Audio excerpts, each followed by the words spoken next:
There we go. It looks like there's people. Looks like we're live, People. and yeah, I love it. I'm here with my favorite people. Well, not my favorite people. That would be my family, which just got a little bigger this week because we got a dog a week ago Congratulations. yesterday. Yeah, thank you. Dog Was it named. because of said movie? I'm not going to say it was, but I'm not going to say it wasn't. Okay. No. Ooh. Okay. No, it was just the timing worked out perfectly. Yeah. So, well, we'll get to all of that in a moment. But right now, I just wanted to tell everybody why we're here and why you're here and watching this Wednesday live stream. These are Earth's Mightiest Critics hanging out on the Kicking the Seat YouTube channel, and we're here to talk about. Is it the #1 movie in America? I think DC League of Super Pets, which came out last weekend and did quite well, and it's kind of a miracle. I feel like we're watching the last unicorns out of the gate. We actually got to watch a DC Warner Brothers movie in the theater, which feels like it's going to be a rarity coming up. But Yeah. If you haven't heard, Batgirl got the axe yesterday, and as of just a few minutes ago, I saw someone post in our private Facebook group that Shazam and Aquaman 2 may be delayed. I mean, Aquaman 2 isn't that big of a surprise because they're trying to clean up the herd situation, from what I understand. But I mean, Shazam, I saw the trailer before Super Pets. I mean, the thing's done, right? Why? Yeah. I didn't have a chance to read the article. I just saw the headline. But do we know why Shazam is possibly being delayed? So tomorrow is the Warner Brother quarterly meeting, and they're thinking about completely distancing themselves from the DCEU altogether because they are merging with Discovery. They are now Warner Brother Discovery. They want to shift into Discovery Plus content and HBO content. So this will abandon any original scripted series from HBO Max, both of DC Descent and of their own creation. This is all alleged before action is actually taken. These are all speculations being made, but because of the shift in the rebranding, they're trying to shift and rebrand away from relying on superhero media to carry the image of the Warner Brothers studios. Interesting. So I'm at peace with that. I know it sounds terrible, but I'm at peace with that. I don't think it sounds terrible. And you know what? This is a League of Super Pets discussion, but because this is like late breaking news, we can talk about some of this, and I think that might be a good place to kick off. So here's my question, Annie, and you know you're deeper into this than I am, certainly. Do you know what the talks are to replace the superhero content with? If they're saying they want to shift away from that. So they want to shift it more into like relying on Barry, relying on Succession, relying on Euphoria. The stuff that brings everybody to the theater. Yes, the things that I can't wait to see personally. The family entertainment. The family entertainment. Just like TLC is the Learning Channel. But yeah, no, that's, right now they're not really discussing what they're planning on keeping. It's just more of trying to shake all these originals from that platform first before introducing or reintroducing things seen on HBO. So like they'll keep up with Curb Your Enthusiasm, they'll keep up with other series that have been on the platform as long withstanding entities, and kind of force an invisible hand forcing people to watch these shows that may be overlooked or or more needed. There's a very heavy allegation that they're about to release or let go of 70% of HBO Max's staff. I saw that today too. Yeah. So it's a sad situation for creative people right now. It's really upsetting. Because I kind of broke the network I work for. I found that that Batgirl story, right when the New York Post was posting it. I was like, let's get on this, and we broke the story and we got that out there. And then right after that, it was a trickle-down effect because I'm seeing things about like Blue Beetle, Supergirl, Shazam, Aquaman, a lot of stuff with Michael Keaton and Ezra Miller and how they're trying to they still have the Flash slated. They still have not relinquished the Flash, but the CW just declared that they were going to be ending the Flash. Every tie attached to the Arrowverse that inadvertently works its way into the DCU is being picked off. They just canceled the Flash, and then they just or gave it its final notice. It's getting its final season. It's had a good run. Like, yeah, they've been on the out. I like Barry too. I think Barry is great, but it's not like we can't have Harley Quinn animated series and Barry or Nathan for You and Barry or Curb Your Enthusiasm and something else. It's the way that they're doing it is that they're really pushing for mostly discovery content instead of whatever is existing now. Well, I mean I don't know, they can do whatever they want, I guess. And that's the thing too. They're coming in and Zaslav's having to clean house because things have not been that great as far as box office and certainly reception to a lot of the movies. I mean, it's kind of a sad state when Batman comes out and it almost gets to it's like what, 770 million or something, and it didn't cross that $1 billion mark. So it was kind of, I guess, a disappointment. Which is ridiculous because a lot of people, when they even saw the Batman and saw, Robert Pattinson is cast as that, people weren't even they were thinking it was going to be a bomb. What do you mean it's 3 hours long? And it still made $700 million. I'm pardon my get off the lawn moment, but we're back from the age of when a movie made 100 million. That was a miracle. That big was deal. Huge. Well, and now a film that makes $700 some odd million. Oh well, it's a disappointment. Well, but that's the thing, because we're kind of backing up into the real world of finance here, because you have the Batman cost a lot more to make and to market than Joker. Joker crossed that $1 billion mark and nobody saw it coming. So fair or not, they're thinking, okay, we had this edgy, not connected to the Snyderverse, Bat film, and it made all this money. Great. We're going to put out this other edgy, not connected to the Snyderverse Bat film. It's going to do even better because it's about Batman and, coming off of Christopher Nolan. Everyone, loves Batman, regardless of Pattinson or whatever. And it underperformed. I mean, even though it overperformed in terms of like making its money back and all that stuff, and it did turn a profit, the expectation is that, it didn't do that well. So when you say that ugly E word, well, but I mean, we're not talking about expectations in terms of like fandom. We're talking about the financials of the people who run these mega studios, which matters earning potential more. Right? The earning more statement there.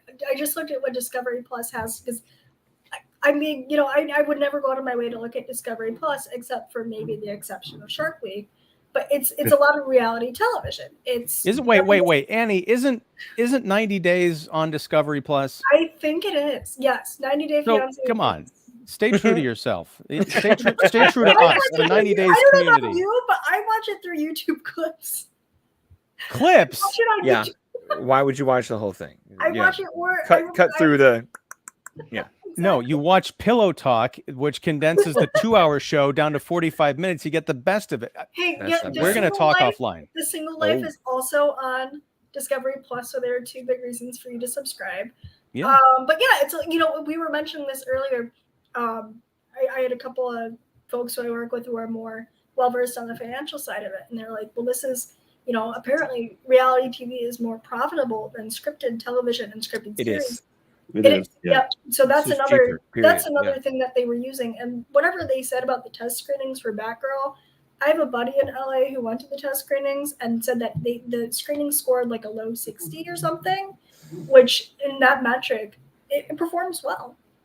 So that was more of a scapegoat statement to say we want to move towards the profitability of reality television and anything along that. But it's well. Let me ask you. Let me ask you about your friend, because did he go to a screening or screenings? Because what I had heard that was there were a few screenings, and the overall consensus was that it was ghastly. Now, is it possible that he went to one that it was low 60s? Is that out of 100? Because I mean, that's still like sea territory. Right? At best. I'm just trying to get a sense of the landscape. But that's still worth at least. That's Thor 2 numbers. Streaming. That's still. It is Thor 2, but no, it might not be, because Mark and you and I talked about this last night on your show. It's not just about financials. You cannot just say, "Oh, we'll put it on streaming." It's not like you just flip a switch. There is promotion to it. There is cost to that. On top of that, there's cost to the brand. Right. because I mean, it took that's how why many years to they shake haven't off the cared stench for the of brand for a Catwoman? while. Yeah, but that's why they're getting out. Like if this is what it is as a $90 million tax write-off, that's still, well, one, too big to fail. Drop in a bucket for a multi-billion-dollar company. What's 90 million? But at the same time, that 90 million is cut versus double that to finish. Well, and I don't want to say double and a half that to finish effects, edit it, promote it. Where for them, especially if they're staring at a quarterly report, them getting out for 90 versus, sinking 250 that's not the worst play. It's shitty. It's a really shitty play for the artist, but on the corporate bottom line, between that and you're shaving here, you get rid of 70% of your costs and redundancies between having 2 shingles of HBO Max and Discovery Plus. Like if they grandfather the customers in, no one's going to bat an eye, but it's all the creative stuff in the background that's going to, ruffle feathers, because this is the same Warner Brothers that, is not doing the best deals with filmmakers from streaming a year ago. And like all of this is adding up probably in-house in the industry to rub people the wrong way. But outside of a super en masse industry boycott and a big audience departure, they're too big to fail. They can do this, and they'll make the next cool thing, and we won't bat an eye. We'll never remember this happened. The creative people remember this happened, but that Warner Brothers paycheck will still come around when they want it. But that Warner Brothers paycheck, you just paid. You went to San Diego. What was it? 2 weeks ago? A week ago? Yeah. And you had all of these high-profile talent and cast members and staff and whoever flown out to San Diego. You paid them some sort of demand to be on stage at San Diego, show up. Poor Dwayne Johnson was booed off the stage. You know what I mean? But you're cashing out probably millions of dollars for his appearance fees. Well, I do check cleared. I do want to ask about that, because are you sure that he got paid to be there, or could that have been part of his contractual obligation in promoting the movie? Fair question. And on top of that, DC did not have a booth at San Diego. That was one of the big, Warner Brothers was there and they had a presence. But if you look at this from a cost saving perspective, which we are just keep coming back to, and Mark and I talked about this a bit last night. I was, I'm not looking at Zaslav as the big, boogeyman. I think a lot of people are. Same. It's going to be painful, but I think what they can do from this, and what it sounds like, well, Annie, your late breaking news is making me rethink what I thought last night, which is this is the perfect time to clear the table, go dormant for like 5 years, and relaunch the DC EU with an entirely new. I would love that. Individual. Do the Marvel thing 20 years after Marvel did it, but do it right. And you can still have those kind of legacy movies the same way that. This is going to sound terrible, but the same way there is a version of the Fantastic Four and Captain America from like the early 90s that exist out there, but those were miserable failures that allowed the things like Blade to happen and the evolution of what became the MCU. We might be in the early stages of seeing something like that. I think with so. DC, and I think that can only be good, but it's going to hurt a lot in the short run. Personally, the Snyderverse stuff, like to burn that to the ground, which of course is melting down the bros on Twitter, needed to be done. Like what were they really springboarding from? And at some point here, especially all the Henry Cavill talk that came out of San Diego last week, like you're going to get to a point where even the people you have are going to age out. Like Jason Momoa, despite how good looking he is not going to get any younger. Neither is Gal, neither is Zachary Levi, who looks every bit 40 years old in that Billy Batson trailer. They're stretching as it is, and if you keep delaying, you're kicking the can down the road, and then you're going to run out of cans to kick. So they might as well if it means burning it to the ground, fine. But and this is where this is the put up or shut up moment. The put up or shut up moment is how they can build out of it. Because if they build another failure, more heads will roll, and this is going to look really ugly. If they can come out of this smelling like a rose and making something good that we all love, again, we'll look back and go, that what Ian's saying. It took this to get to here, and we're better for it.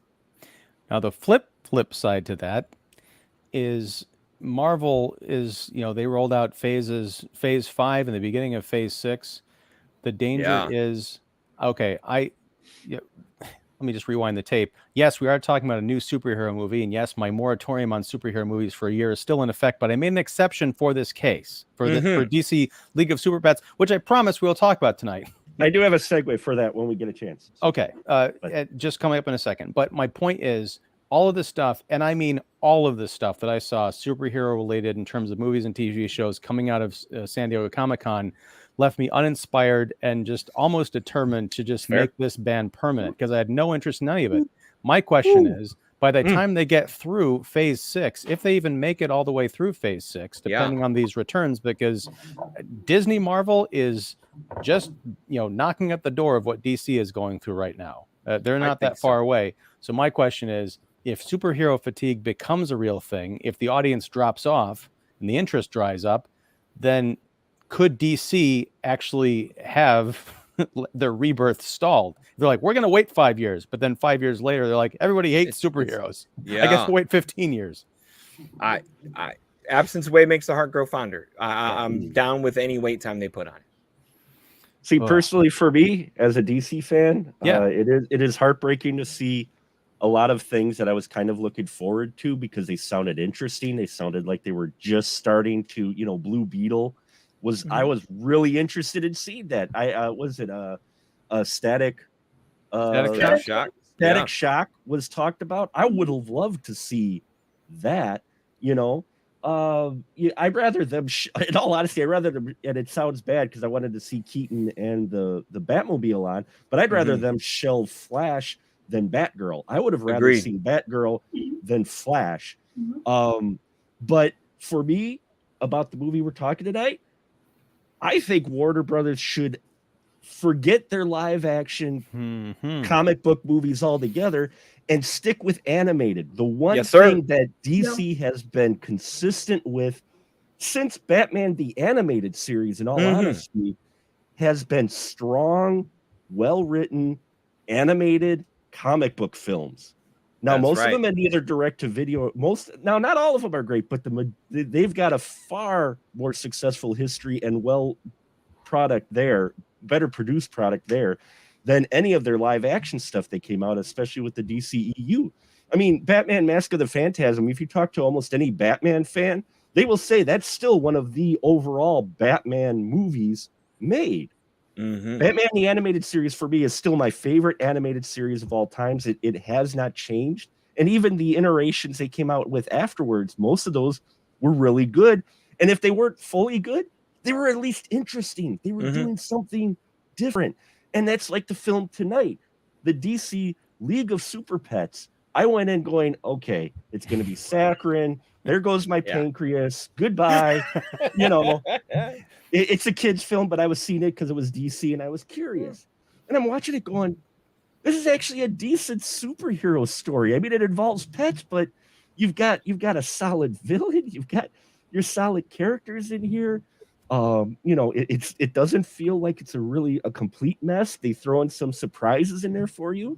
And while it's not perfect, I came out of this film going, why can't they just do this? If you could give me DC animated films involving the Trinity or even other characters, I'd be in the theater constantly watching it.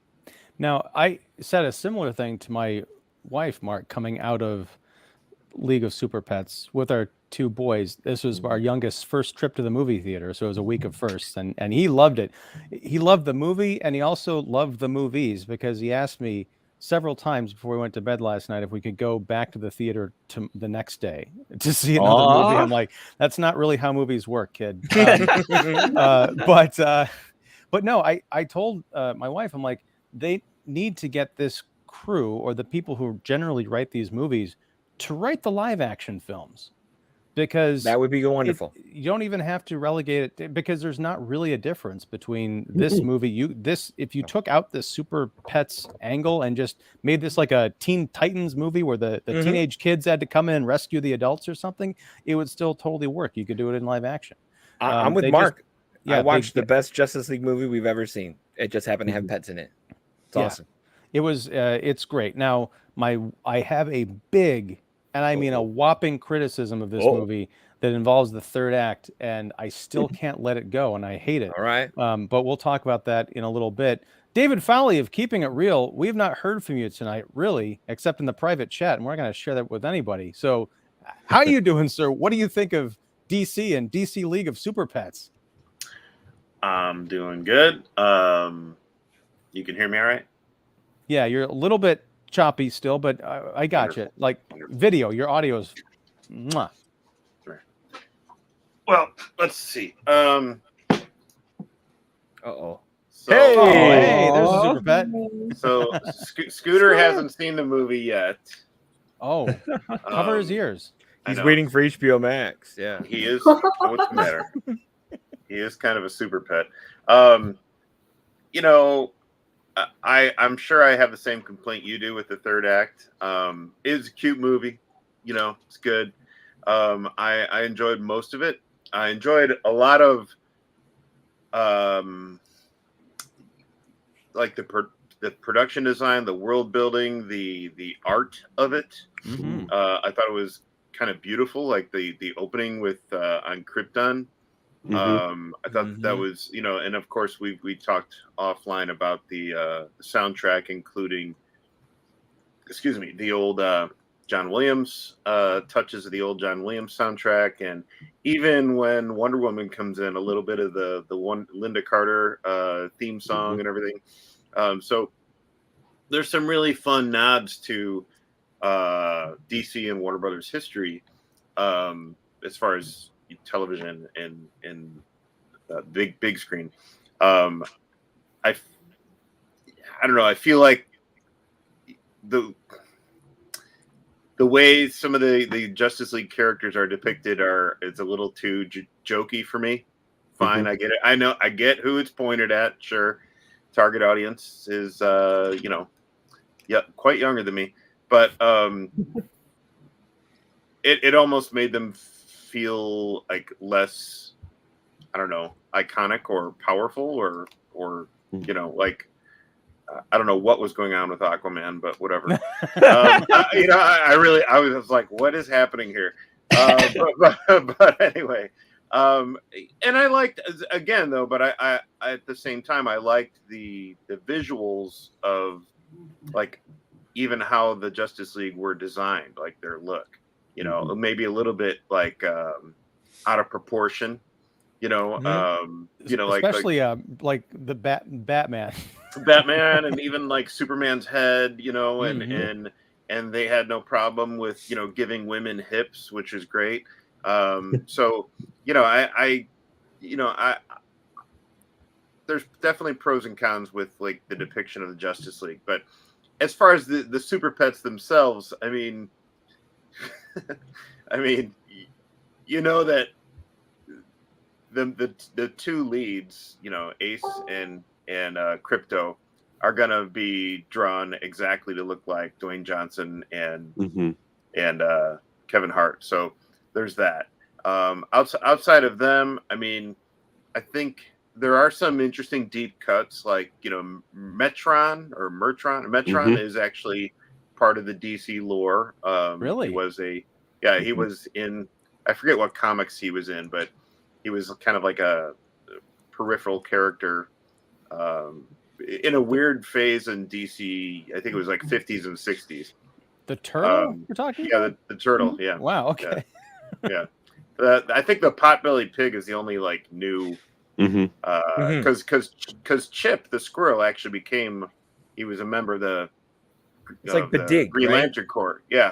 He's a member of the Green Lantern Corps, but he's like from another planet. Just kind of like Rocket Raccoon. He's from a different planet, but he has no idea what raccoons are. So Chip looks like a squirrel, but he's actually an alien. So it was nice that they incorporated that kind of thing into this story and make it kind of, I don't know, who knows whatever canon is, especially based on what you guys talked about earlier. But yeah, I mean, overall, I enjoyed it. I felt like it almost went to me like a little bit too long. And I think some of the storyline was a little bit cliche. Again, it's hard to be so hard on the storyline. Well, you know, some cliche is good, but what are you doing, dude? It's hard to be. I know he's trying to can't work with kids or pets. Remember, kids and animals. Trying to thwart me. But you know, like for example, when you introduce a super move that could possibly kill the main character, you know that's going to be played out later. Oh boy, very surprised. But again, for somebody like your son, this is his first movie and who hasn't seen that many movies, okay, well that could be something totally new for him, and it'll play out later.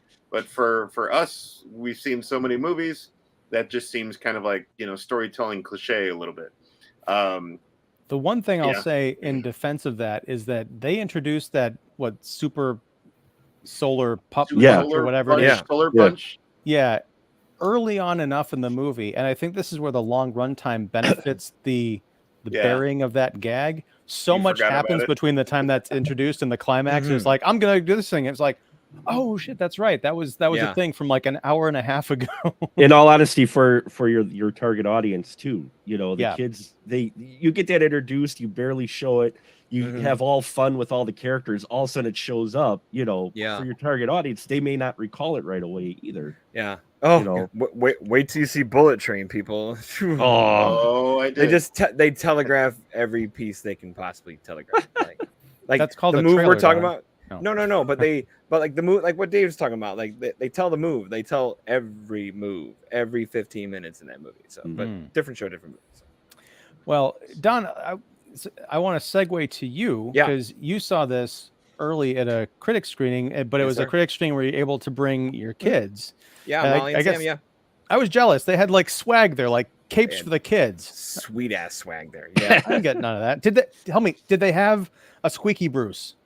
They did not have a Squeaky Bruce. It was make your own cape, some fans, some posters, and some stickers. Cool. Yeah, but no Squeaky Bruce. That's product placement they're missing for sure. You know, my wife would not. This is going to sound terrible. She would not shut up about the fact that she was like immediately after we got out of the auditorium.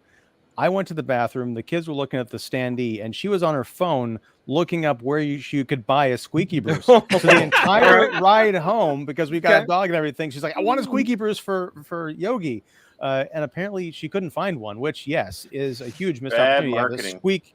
You have a 3-pack of like Squeaky Bruce, Superman, and then the Lex Luthor one that shows That'd be good in the end credits. Very, very cute stuff. I count this as sort of a blessing. I had forgotten who most of the celebrity voice cast was going into this. Yeah. So I stayed for the end credits. I was like, that was Keanu Reeves as Batman. Yeah. John Krasinski. I couldn't. It was one of those things where it was like, it was just a quarter shade away from what Will Arnett was doing with his Lego Batman. And so I was like, that's not him, but I can't quite place it. How do we feel about the celebrity voices? Were they obnoxious? Were they fitting?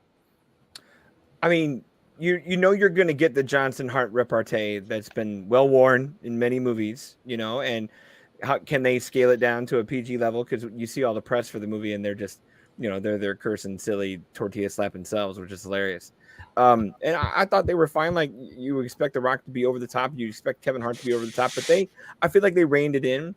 And then to surround them with, you know, really smart actors around them was good, like Natasha Lyonne and and Kate McKinnon, who's wonderful as a villain, you know. And Vanessa Bayer was the pig, PB. So, and like I know that an article came out recently about like I think it was Slash Film or something that said, you know, do we need to rethink how we do celebrity voice casting, and is it overdone? Is it too much? Is it is it too cut and paste because it's the same kind of regurgitated people? And yes, we've seen Dwayne and Kevin do their thing, but we haven't seen like Natasha and Mark Maron and those people do their thing, and they filled this cast up really nicely behind them. So I dug that part, especially Kate McKinnon. That was wonderful.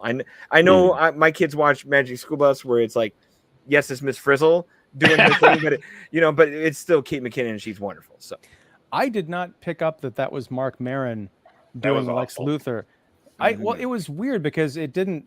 I know what Mark Maron sounds like. I don't listen to WTF much anymore, but it sounded like they did something to his voice. I don't know if he had some like nasal work done or so. He didn't sound as nearly as nasally as he usually does.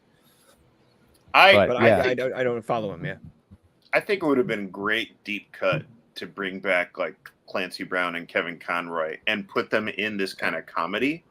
Because that would have been funny especially for older viewers like myself who think that they are those actors are the definitive Lex and Bruce Wayne Batman. That would have been funny to see them in a comedy version of that, because we're not used to that.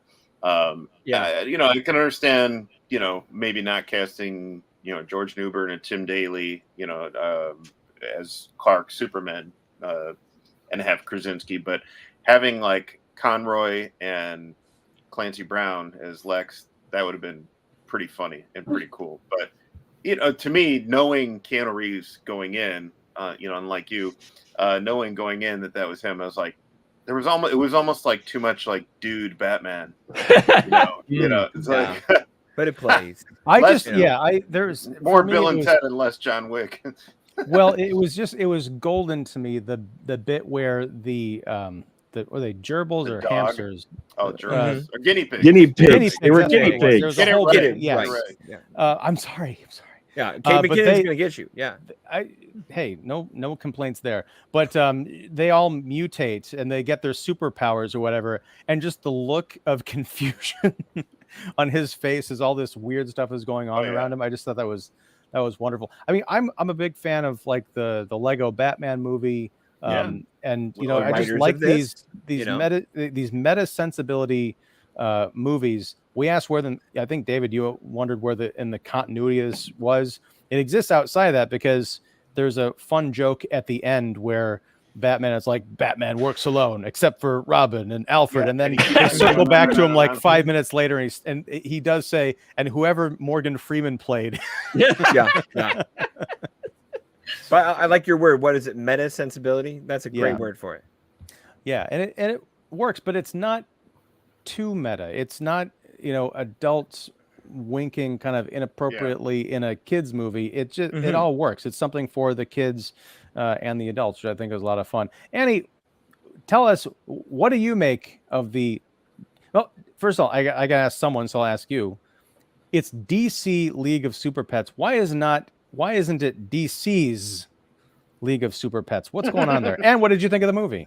So it's DC League of Super Pets because when you're running it through a search engine like Google or Yahoo or Bing, you're not going to stop and slow down and put the apostrophe S. Oh, God. It's true. You're just going to go DC League of Super Pets, and that's going to be the first thing that pops up. Wow. In the sequel, they're going to fight SEO. Yes. That's what it is, though. In the SEO headlines, when you're running it through, they don't consider any punctuation as part of SEO. Did you? And that's usually found in site headlines compared to meta headlines. Yeah. So they did this for the sake of Google, I guess. Did I miss a class? All right. Yeah. Did you guys get the press email that emphasized we must hyphenate super and pets? No. I got that email. Like, hey, when you reference the title, please make sure you have the hyphen. Well, it's super dash pets, just like spider dash man. Right, but like, I guess people were maybe in the same way we're talking about leaving that out, and it was a slight misnomer, or like a taboo thing not to do with Warner Brothers. I don't know. They made a note to insist that in emails I got. So I started reading that email, but then it put me to sleep. True. I printed out that email and I put it in my dog cage. I can go on. Sorry. You cage your dog. You should put that paper on the bottom for the dog to do its business too. Just like reuse that. Yeah. We bought a cage for the dog, but he never goes in it. He's got a dog, but we spent an inordinate amount of money on this dog because my whole thing was dogs they're like or first time parents too. It's like we buy all of this stuff and then half of it like just nothing. But sorry, Annie, I didn't mean to cut you off. No, yes, I'm sorry. I'm tangents. No worries. I really didn't know what to expect. I went into this one knowing of it and not really doing my research or wanting to look into it. I was surprised by it in a good way. Again, I agree with the consensus here. DC should definitely do more animated work. I think that they have a strong voice cast. They have a really compelling visual artist team. The film was really fun to look at. Everything was really just you wanted to keep looking at the screen. You wanted to stay engaged. The animation was beautiful. It was so cool to see how you can find so much authenticity from the comics to the screen without having to translate everything into live action, which is something that Warner Brother Discovery should keep in mind moving forward. I didn't really pay attention to the voice cast. I knew about Keanu Reeves. I didn't know it was John Krasinski. I didn't know it was, all these great talented names that we listed before. But it was really fun to like recognize that and really catch on to that as they went on. And I don't think there was besides Jermaine Clement as Aquaman, I don't know if there was a weak voice performance. That's the Mark one. Maron. Yeah. I like him in other things. I think it was odd casting for this role in particular. I think he's just so distinct on his own that they wanted a big name that people from more niche communities, niche fan bases would go, oh, he's in this. I'm going to go see this, Whereas David was like, WTF. Yeah. I wasn't perfect. I enjoyed it. I had fun with it. It was kind of fun to kind of tune out with and just kind of let happen. I didn't expect it to be as witty as it was and as clever as it was. I was really expecting those really like 5-minute running jokes where the kids are screaming and you're like, all right, I would like to leave now, Yeah. I thought it was really well written, really well directed, very endearing. I think that the core story at the heart of it made me miss having a dog, honestly. I left. I was See? Yeah, it's going to get you. Yeah, I left. I was like, I miss my dog. So that was my main takeaway of the entire thing. But yeah, I mean, it feels like they're setting this up for a cinematic universe. I would definitely go back and watch a second or a third or a spin-off or whatever they decide to do. I think it was really clever, too, how they had The Rock tease this matchup with Superman and Black Adam. And then the post-credit scene is just Black Adam, his dog. Yeah. It was really clever. I think it was. Was there a post like we didn't stick around for the very, very end. Yep. So There's a second. I missed it too. You have to teach your kids these things, Ian. You got to stay all the way at the end. They all have to pee. Listen. Okay, I took both boys. So one who was really excited to be there, and the other, when I asked him what he thought of the movie, he said, I did not pay attention to anything except when the little cat showed up and started blowing things up. He thought that was really cool. Okay. What's cool, cat? Well, it was really cool. I just cool. shook my head and I'm like, well, at least I got one. Well, they committed. I agree with Annie. It's not only witty, but it's what you said too, Ian, and what other people alluded to. They committed to their gimmicks. Mm-hmm. Some films like this, they introduce a gimmick and then it comes back. Like the kitten, we forget that the kitty was in the room when everybody got hit with the wave that gave them superpowers. We just saw her rescue the kitty. Kitty didn't show anything. Cat shows up later. You're like, what?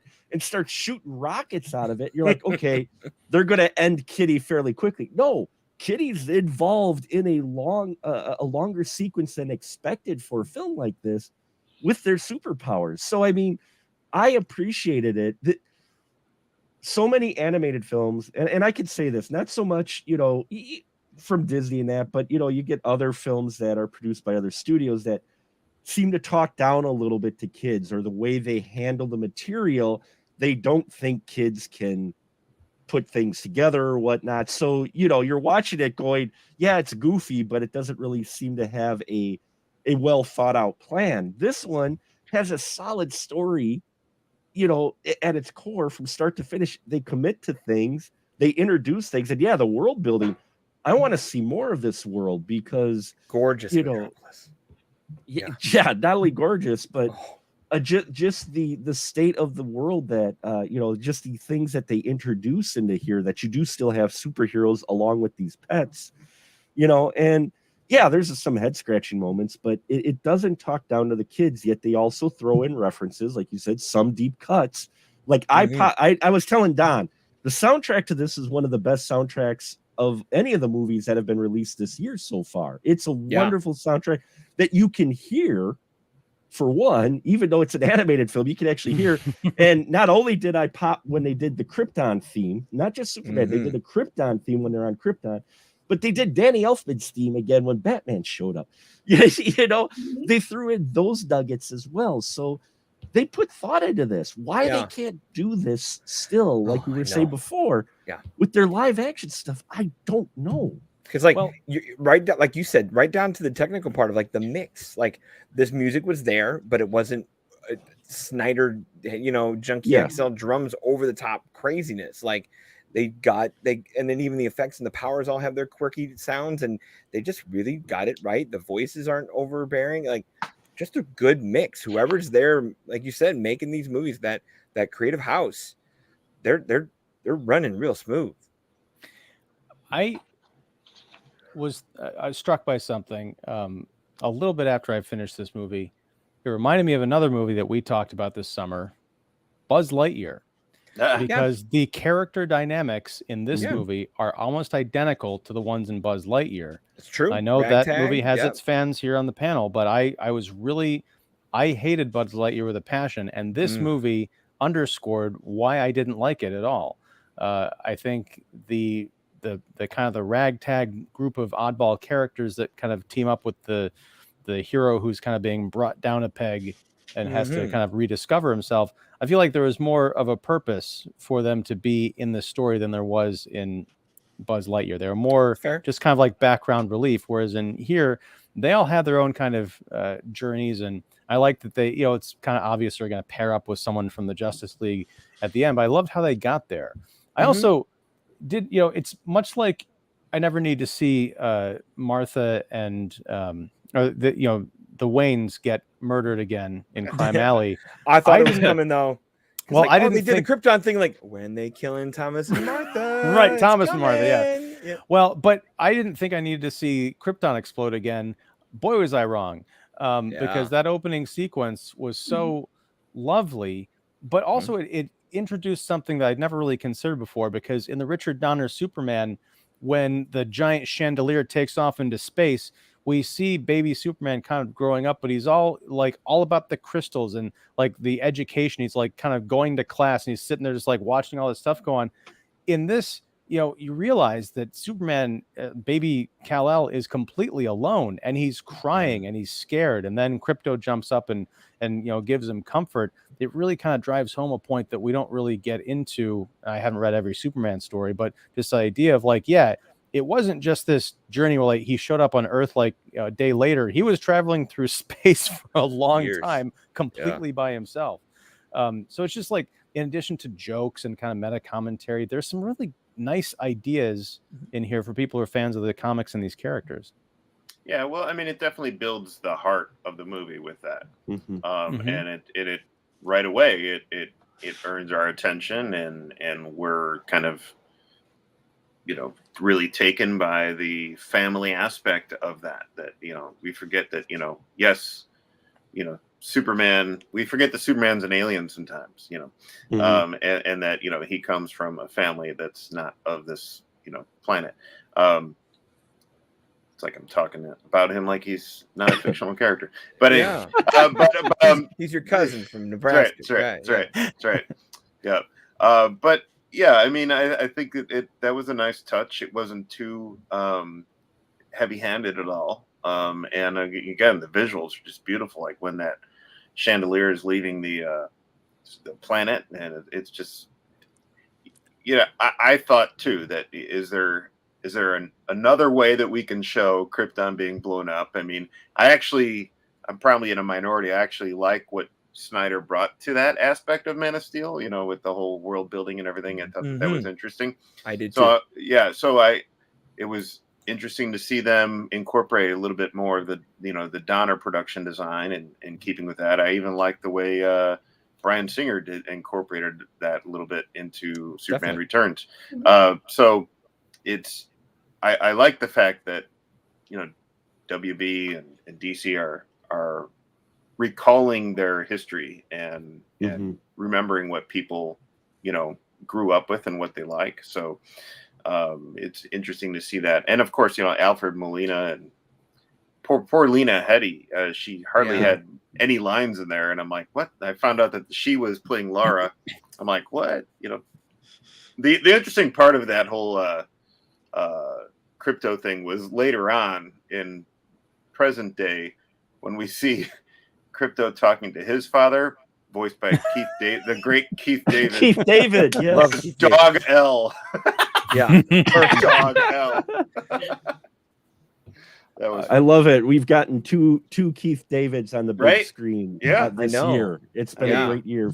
Awesome. I love Keith David. And both dead fathers. Great. Yeah. Both dead fathers. Yeah, that's true. I think that's what the D stands for in DC. The D is for dead father, and it's not detective, it's dead father. But I see. I think David brings up a good point here, because we see these origin stories. I think Keanu Reeves makes a quip at one point when we see the Justice League first assemble, and they've got them all standing there, and they do that really nice pan shot, and then they cut to Batman, and he's like, "I miss my parents." I'm like, that's funny. That's really that's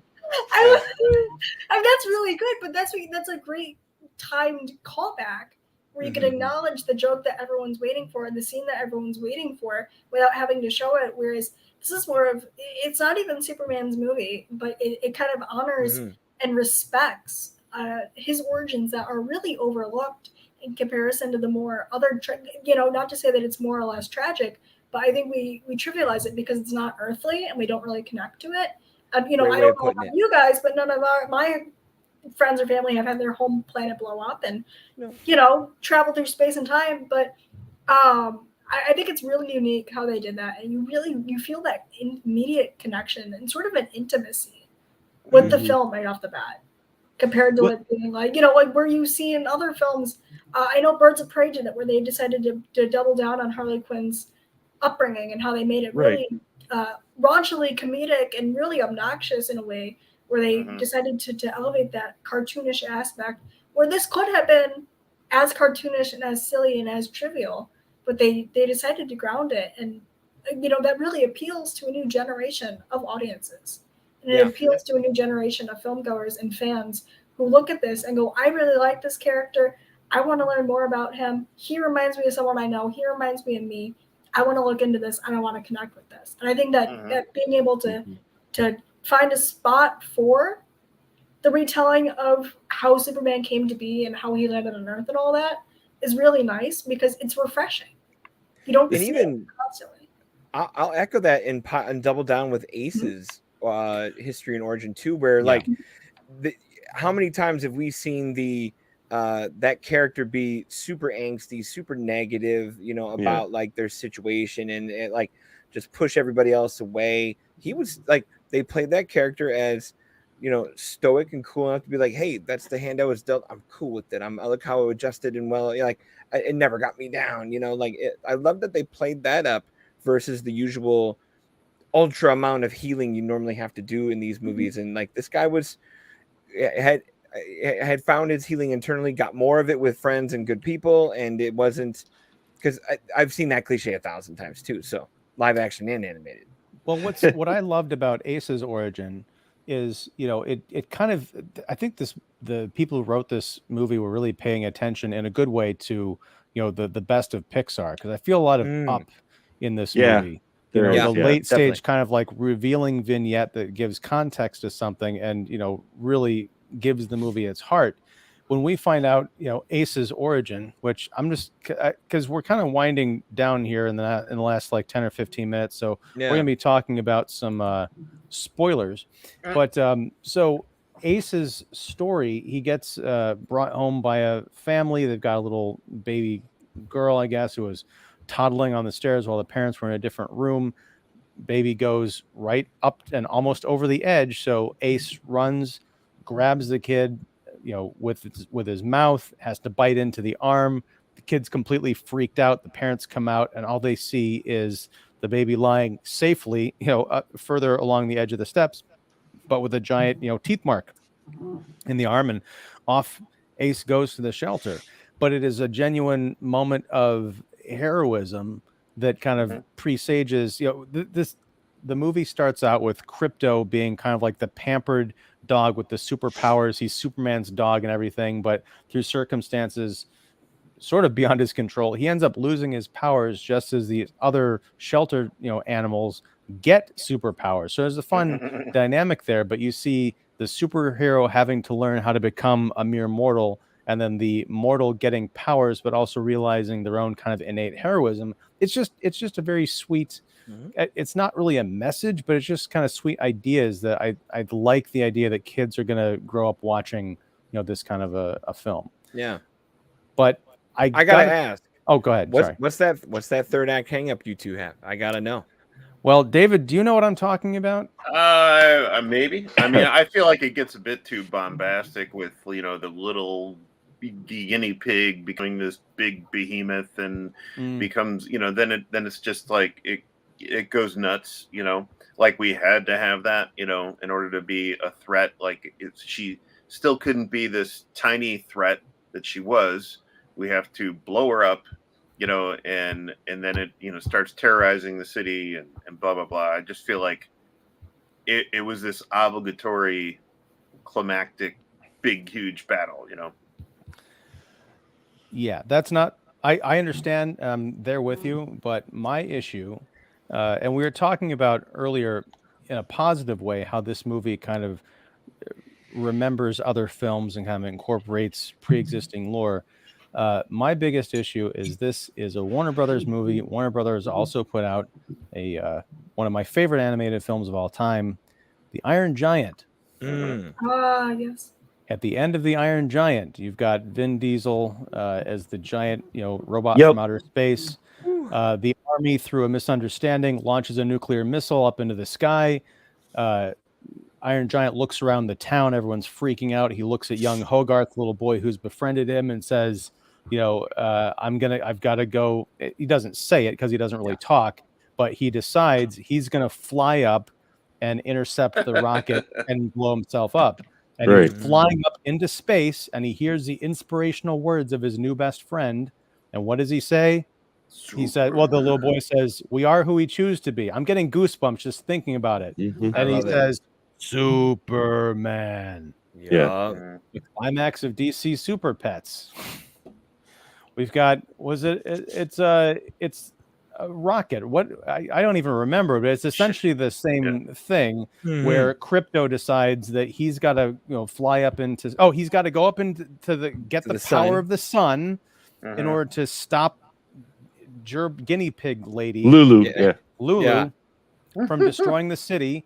But we know that he's going to go up into space, and he hears the inspirational words of his best friend, and he gets the power, and he comes back, and he, they kind of switch it around because he doesn't die, but that doesn't make any sense either, because according to the rules of the Super Solar Punch, which also doesn't make any sense because he tells the story like, if you go up, anyone who's ever done this before, no one makes it back. It kills the person who does it, and it kills those that they're trying to defeat.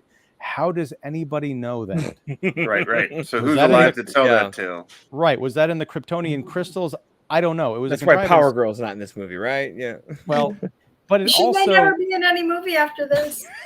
But it also, and I know it because I was telling my wife this, and I swear to God, we almost got in a car accident because her eyes rolled so far back in her head, her whole body kind of went stiff and nearly ran us off the road. But she's like, nobody paid attention to any of that. I was like, well, I did. I'm sorry. I've got a sickness. But it also, it undermined what I thought could have been a really cool moment, because when Krypto comes back down and he delivers the giant blow, he's on the verge of death, but then Ace, who is invincible, he kind of jumps in front of the impact blast to shield his friend. Yeah. That would have been a really great moment, I think, if it had A, been original, and B, if it had made any damn sense, because from what I know of Superman's lore, and I assume the transitive properties of Krypto, they get all of their superpowers and strength from Earth's yellow sun. So why would going up and getting a supercharge of the very thing that makes you invincible also kill you? I don't know.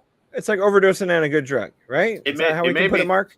Yeah. It made me think of in Marvel Comics how when they describe Johnny Storm going supernova, it's a danger to him because you're becoming so intense with solar power or whatever firepower that's a pushing the limits to his powers. So I imagine if you look at say both Kryptonians are kind of like batteries, right? And the solar power, if there's too much solar power, the battery could burst, right?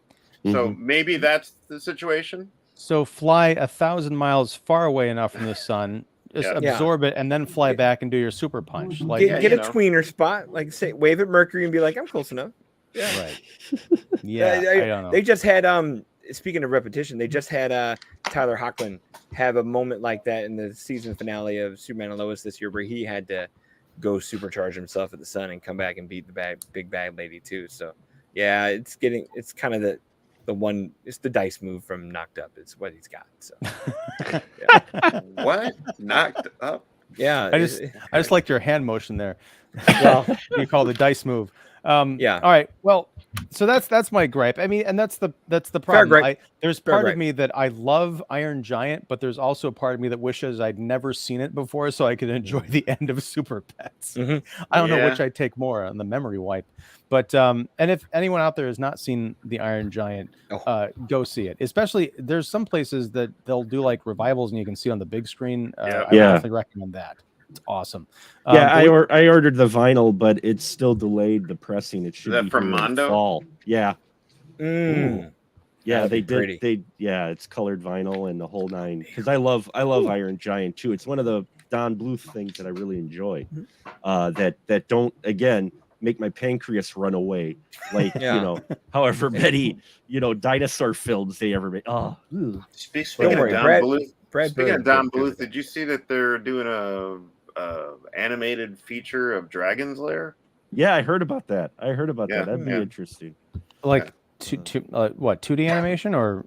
I think so. It supposedly looks like the same, and I think either Ryan Reynolds or Ryan Gosling, one of the Ryans, is going to be that. I heard Reynolds was going. Yeah, I think it's Reynolds. Oh boy! So it's going to be a Dragon Pool. Pretty much. I can't wait. I know you want to close it up, but I just say, I guess the one defense I have for it doesn't bug me, is that if we really want to get into use of tropes at the end, not saying it's bad or good, that's a slippery slope you start going down in Hollywood, because we can pull a lot of similar scenes, either at the end someone getting supercharged, or foreshadowing, or the bad guy decides to make a sacrifice for the better good, the redemption arc. I mean, we do have that. For me, I guess by the end of the film, I didn't mind that it was a trope because of the way the film had played out. I'm like, okay, you fell on that, sure, but if you really want to start digging on tropes and well, how could they do this?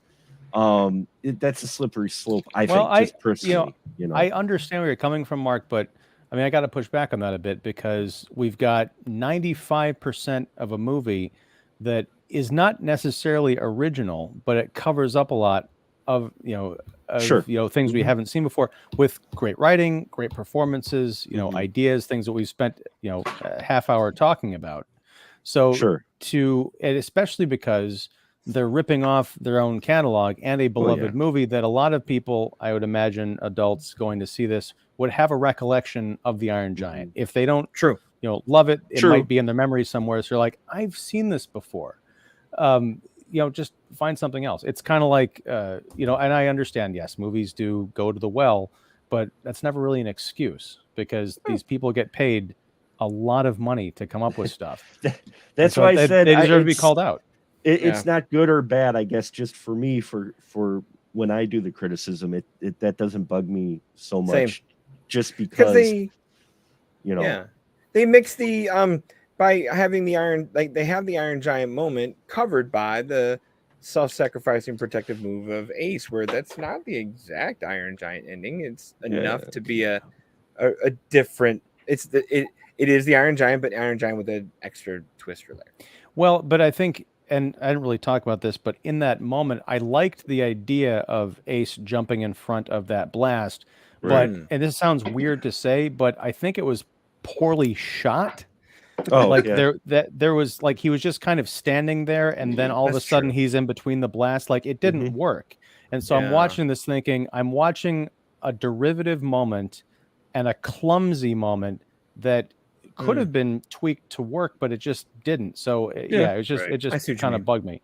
But especially it stuck out because the rest of the movie is so sharp that I was just keenly aware that I'm watching, like, this just doesn't kind of falls apart. But I mean, not to the point where I'm like, oh, Super Pet sucked because of that, 2 minutes, at the end. And the end credit sequence that you missed, where we get Black Adam and Black Adam dog, it was hilarious because you had Krypto, you had Black Adam's dog, and you had Black Adam, all voiced by Dwayne Johnson. Mm-hmm. Is that like the 3 Spideys at the end of Yeah, it was No Way Home? it was hilarious. It was just because I'm listening. I'm like, okay, they have the Black Adam tie. Okay, that's great. I'm like, oh, okay, Dwayne's doing the voice of Black Adam. Oh, he's also doing the voice. He's now doing Krypto, and it was just it was a nice little. And you only see the back of Black Adam's figure with the bald head, like lowering himself. Yeah. It's mostly just his dog with this kind of like dark voice, like. Yeah. Well, I'll have to, when I buy the Blu-ray so we can watch that 1 billion times at home. Yeah. Right. I'll have to go back and watch that. Maybe Warner's will send it to you. Wink, wink. Yeah, right. Oh, that's right. They might. Wink, wink. Keep an eye out, or a dog ear. All right, so we do have a couple of comments. Get to the second one. No. Petty, this was from earlier, much later in the conversation. Hello, everyone. Sorry I joined late. Bad for me. Well, we're paying you back, Petty, by getting to your comment very late. Could it be they are dealing with the issue that Batgirl did not even go to the HBO Plus streaming service for fear of damaging DC's IPs even more? We kind of touched on that earlier. That is certainly a theory, and one that I am open to. I didn't chime in. I didn't really chime in on that, and I feel like I don't need to, but I also feel like I just, whenever something like that is canned like that, I just still feel so bad for the people involved. Yeah, exactly. I mean, it's like, it's sad. I mean, not just from conceptual design and production design to stunt work, everybody to every, it's like craft service, man. I mean, I wanted to see Brendan Fraser as Firefly. I mean, what? You mean to tell me that this is never going to see the light of day? I find that it's going on the shelf with The Day the Clown Cried. No, I mean this movie it's going to leak. Someone on that massive crew or post production as sneaking. I saw a Facebook meme of someone sneaking out a flash drive in their butt. With Kristen Stewart from that was awesome. That's a good one. Yeah, but so eventually it'll come out. But I share your sentiment, David. But there is a flip side to that. Not that these people don't take pride in their work, but if the movie really is that terrible, this could be a case of if it had come out and been a complete flop and an embarrassment. There are probably people who worked on it be like, I didn't work on that movie. Yeah. Or, Saving Grace. Oh, yeah, I did it for the paycheck. It was nice money, but Well, also, this was supposed to be after Flash, right? I think so. Because from what I heard, Flashpoint at the end, there's a tie-in to Batgirl and Right, because our first reunion, if you will, with Keaton Batman would have been Flash. That would have led into him being prominent in some universe in Batgirl. Okay. So what, maybe the fact that they are working on making some type of a Flash announcement where they're going to be canning it. Maybe that's why they did that. It's like, look, let's just make the big announcement about Batgirl and just, under the carpet, sweep out Ezra Miller. Well, the hard part is you could tell because they've had a zillion opportunities to chop it already, thanks to Ezra, thanks to whatever, that movie is a little more costly and harder to take that haircut on. Like $90 million of a movie that's just barely tiptoeing into post-production, you can handle 90. Something tells you that movie's at 200 and change, where that's harder. And likely, more difficult contracts, maybe checks that have been cleared. That's a different haircut than 90. Well, I suspect the cuts, and we forget about it. If we're approaching this from the business aspect rather than any type of fan input, I'm sure it's in these contracts that they had to work out that they probably made this decision to cut Batgirl long before it was actually announced to work out the legal issues for some of the contracts that they may have worked with the artists on, because depending on, I've heard stories too, where it's mostly like with independent and small films, but still where a film suddenly doesn't get released and suddenly a studio's in litigation because they were promised this movie was going to be released or marketed or somehow, and it never happened. So I'm just wondering too, if a few of these cut delays, and we're going to see more. I mean, they already removed 6 films from streaming quietly, Witches being one of them. Hence, that's why Anyway, I know physical media, baby. That's right. But so there's those legal issues, and you're right. I think they really want to cut Flash. I think they would really love to shove it under the rug. There is a lot more money put in than just 90 million because they've done marketing, even small amount of marketing. They've still done marketing. So they may cut their losses like Disney did with John Carter and just release it and say, we'll eat it. I don't know. I am interested to see both of these movies because it's that whole thing of like, every time you're denied something, it makes you want it more. It's true. I don't have any, delusion that they're going to be, great or anything, but it's a fascination. All right. So let's move on to I think our next comment. Waiting. What? Yikes. I do have a date waiting, but I'm Cam good. R writes in just to say fuck. Thanks, Cam R. Accurate. Yeah. I don't think there were any in this movie, but they got bleeped out. I love those were hilarious. Oh, my favorite. So I saw this with my daughter, and she and I both loved the bleeping of the turtle. I think that was just I love that. Mm-hmm. My little sheltered children are like, what word do they bleep out? I'm like, nothing. Don't worry about it. It's like poop or something, kids. That's all. Yeah. You just lean over and tell them, like in the theater. Yeah. What they were saying was poop stick. Yikes. Mm-hmm. Petty, again, sorry for my horrible writing in the comment section, but in the rush to not lose the topic ongoing, always the copy paste without verify from the translator betrays me. Petty, never apologize. No worries, we got man. you. We got you. We are. If you can understand us, we can understand you. That's all that matters. Oh, David, then we're really in trouble. Next, we have Don's boyfriend. Yes, we won't tell anybody. Don't worry. The great Will Johnson. Also, I didn't introduce anybody. This podcast, we got our labels. live stream. Yeah, there you go.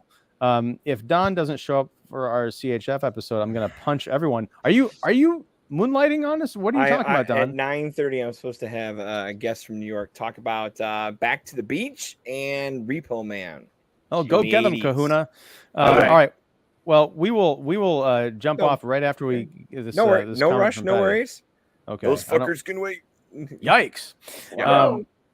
I'm not the brightest star in the sky, but even though I know I failed in the comic, Batgirl in a movie would follow the same fate, right? That's dark. It failed? I thought Will was dark, and then did Batgirl? Well, I don't know. It is an ongoing. Yeah, when she's paralyzed from the waist down and becomes Oracle. Is that a fail? Yeah. She's assaulted. Yeah. Mm-hmm. Mm-hmm. Well, I guess. Yeah, I like. I don't think that will be in the cinematic version, but we can think about it. Probably not. Is Batgirl does it have an ongoing series right now? I know I've seen Batgirls. I just don't know if they're. I think that the cinematic all the girls. version, All the girls are in one comic. The New 52? Was that it? Were they going with the New 52 run? Yeah, they were. Yeah, Yes. I think they were. Yeah. Yep. Yeah, I did see someone posted the clip of Batgirl or Barbara Gordon being paralyzed from that awful Killing Joke animated thing in reference to what DC just did to the Batgirl movie. That was a fun clip on Twitter. Yeah, that's dark. I love it.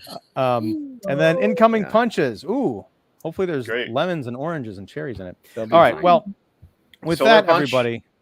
Oh no, we're gonna take this live stream popping away. I've always been Ian Simmons of Kicking the Seat. We have David Fowley of Keeping It Real, Annie Banks of Chuckload of Comics and Movie Web, Don Shanahan of 25 Years Later, and Every Movie Has a Lesson, and yes, Will, the Cinephile Hissy Fit podcast. We're gonna unleash Don on you any moment now, and also the DC shill still. Yes. Oosh. Mark the Movie Man Krawcheck of the Spoiler Room.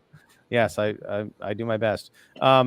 Oh, wait a second. One last comment. Love you guys, even if Don is cheating on me. Yeah. Gross. I know, right? Get a room. With that, everybody, thank you for tuning in to the live stream or watching us on the replay. If you have any questions or comments that we can answer for you between shows, feel free to leave them down below. Also, feel free to like and subscribe to the channel. Support all of Earth's Mightiest Critics. Their information will be down below. Jeremy Cook says, thanks, y'all. Thank you, Jeremy. Love you, man. It's been too long. But we will be back. Well, at least some of us, because This is probably the least amount of interest I've had for any show idea.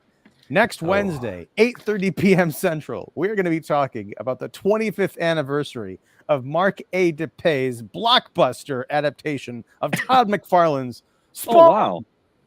Spawn. Like, what are you up there, David? I didn't see it. I ain't making it. Check out what they. Oh, wow. Look at that guy. That is awesome. He's no Art Balthazar, but that's pretty good right there. That is awesome. Very cool. Yeah, you got to post that on Facebook so I can actually see it better. Oh, there. Wow, that's like a Don Bluth style drawing there, David. I love it. And then we've got Petty saying, excellent live, a big greeting for all. Well, big greeting for you too, Petty. Thank you. And with that, I think I'm going to thank everybody here for joining us in the audience and on the panel. Love all you guys. Have a great night. Thanks for talking Super Pets with me. And I already used the pup and away line, so I'm just going to say good night. Get some kibble. Yeah. I miss my parents too. Yeah. Well, one of them's still alive. I know. It's horrible. Wow.